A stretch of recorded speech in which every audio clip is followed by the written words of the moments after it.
Shalom keluarga damai. Bersyukur hari ini kita dapat berjumpa kembali dalam Renungan Samas. Mari bersama-sama kita mempersiapkan hati dengan menaikkan sebuah pujian.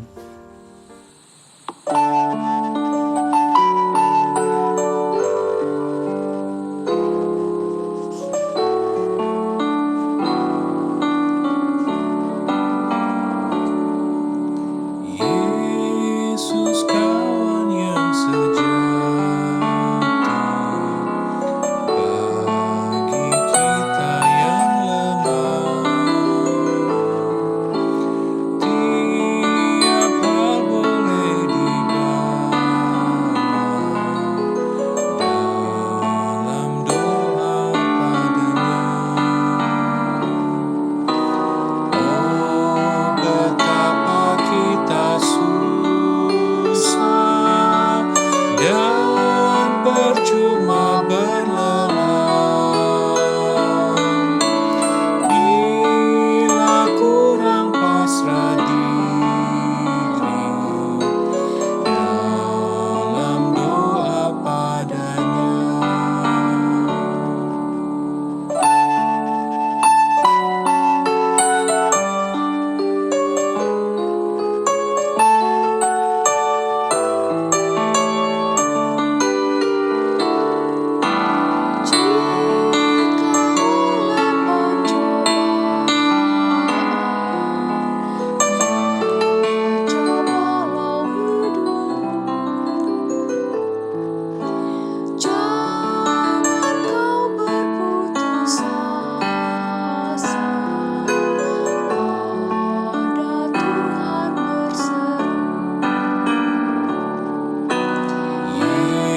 Yesus kawan yang setia,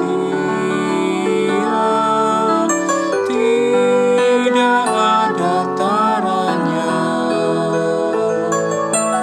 Ia tahu kelemahanmu, naikkan doa padanya.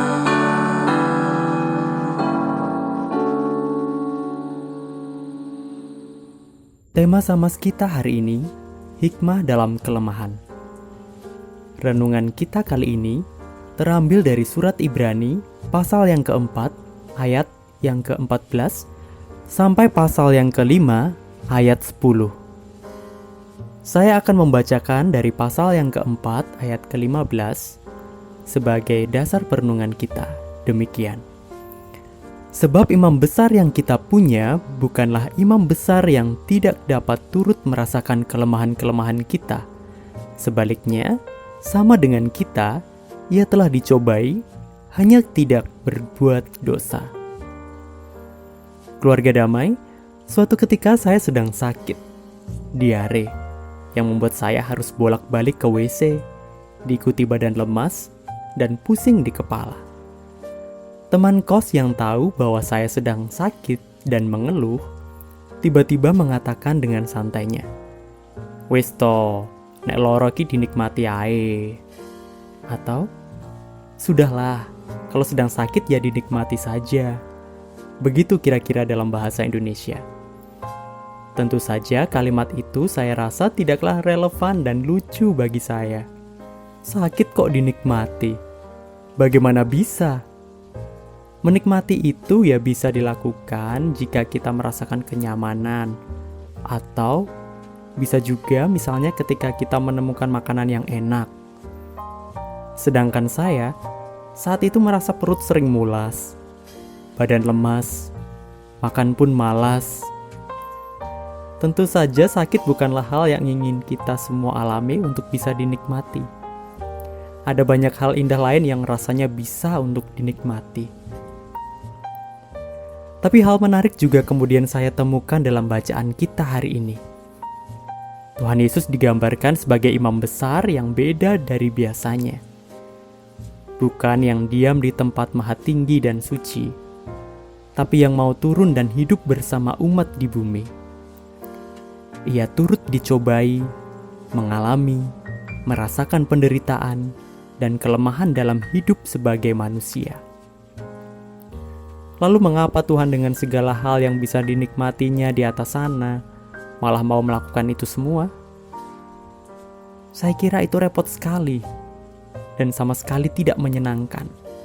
Apalagi bisa dinikmati sebagai Tuhan. Itulah yang ada dalam pikiran saya. Teman saya tadi kemudian melanjutkan memberikan wejangan demikian. Sing penting, kowe saiki gak usah kakean pikir se. Yang penting, sekarang kamu tidak perlu banyak pikiran dulu. Saya disuruh untuk tenang. Kombinasi antara sakit plus masih adanya tugas dan pekerjaan memang sukses menghasilkan beban pikiran yang tentu saja tidak membantu sama sekali dalam proses penyembuhan. Jadi saya mencoba untuk tenang, sambil mencari tahu bagaimana cara menikmati kondisi lemah ini. Dari perenungan saya mendapati bahwa kondisi ini adalah bagian dari penderitaan hidup yang tidak bisa dinikmati oleh tubuh. Oleh karenanya, kita selalu ingin segera lepas dari itu. Untuk itu saya tidak bisa melakukannya sendirian. Saya sadar bahwa saya membutuhkan bantuan orang lain. Terlebih bahwa saya membutuhkan Tuhan untuk menolong saya.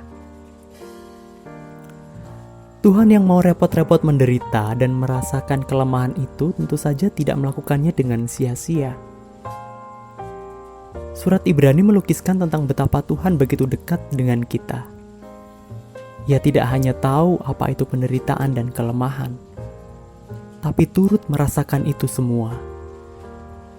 Pada bagian yang lebih awal di surat Ibrani, yaitu di pasal yang kedua ayat 18 dikatakan, sebab oleh karena ia sendiri telah menderita karena pencobaan, maka ia dapat menolong mereka yang dicobai. Rupanya, turun untuk mengalami penderitaan dan kelemahan itu justru membuat kasih Tuhan makin besar bagi umatnya.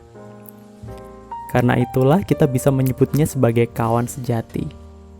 Dia mengerti dan dia peduli akan kelemahan, pencobaan, dan penderitaan yang kita alami. Ia tak jauh dari kita dan akan bertindak untuk menolong kita.